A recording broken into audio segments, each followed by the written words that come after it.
విజయవాడలో మున్సిపల్ కార్మికులందరికీ సంక్షేమ పథకాలు అమలు చేయాలని ఈ నెల 24న జరిగే చలో విజయవాడ కార్యక్రమాన్ని జయప్రదం చేయాలని municipal workers and employees federation రాజధాని ప్రాంత నాయకులు ఎం రవి అన్నారు. ఈ మేరకు ఎర్రబాలెంలో కార్మికుల హాజరు పాయింట్ వద్ద ఆయన మాట్లాడారు.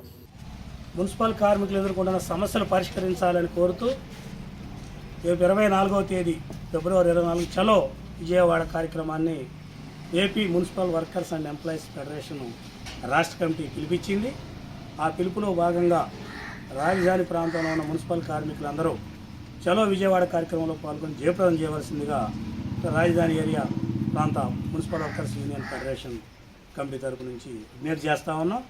ప్రధానంగా మేము కోరుతా ఉంది 12వ పిఆర్సీని అమలు చేయాలా.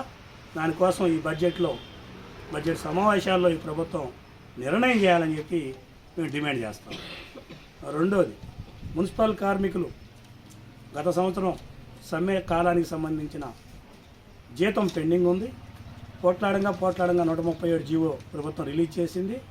జీవో ఇవ్వటం ద్వారా వీళ్ళకి ఆ వేతనం పడదు.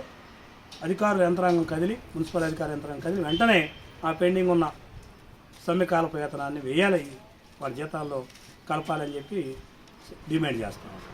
మరో ప్రక్క సంక్షేమ పథకాలు కత్తిరించారు. ఇప్పటికి ఇస్తామని ఒక పక్క చెబుతారు, ఒక ప్రక్కన కత్తిరిస్తామన్నారు. అందుకని మున్సిపల్ కార్మికులందరికీ సంక్షేమ పథకాలు వర్తింపజేయాలా. తదితర డిమాండ్స్ ఇటువంటి 24,500 వస్తున్న జీతం వాళ్ళకు కూడా హెల్త్ కార్డులు, ఈఎస్ఐ కార్డులు వర్తింపజేయాలా. ఈఎస్ఐ కార్డులో వస్తున్న సమస్యల్ని పరిష్కారం చేయాలా.